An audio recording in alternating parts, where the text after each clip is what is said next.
طور تصادفی به طور اتفاقی خود را اتفاقی با اوباما به طور اتفاقی گفتن که با هم دست دادن و سال آینده ما به این آمریکا دست نمیدیم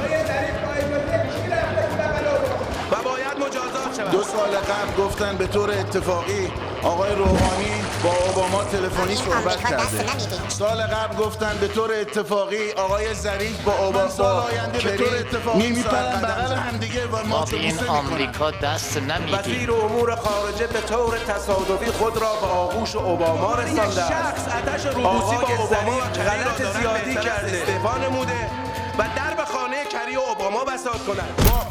با اوباما به طور اتفاقی گفتن که با هم دست دادن و سال آینده آمریکا احتمالاً دست به طور اتفاقی نمیدیم. همدیگه رو بغل کنن.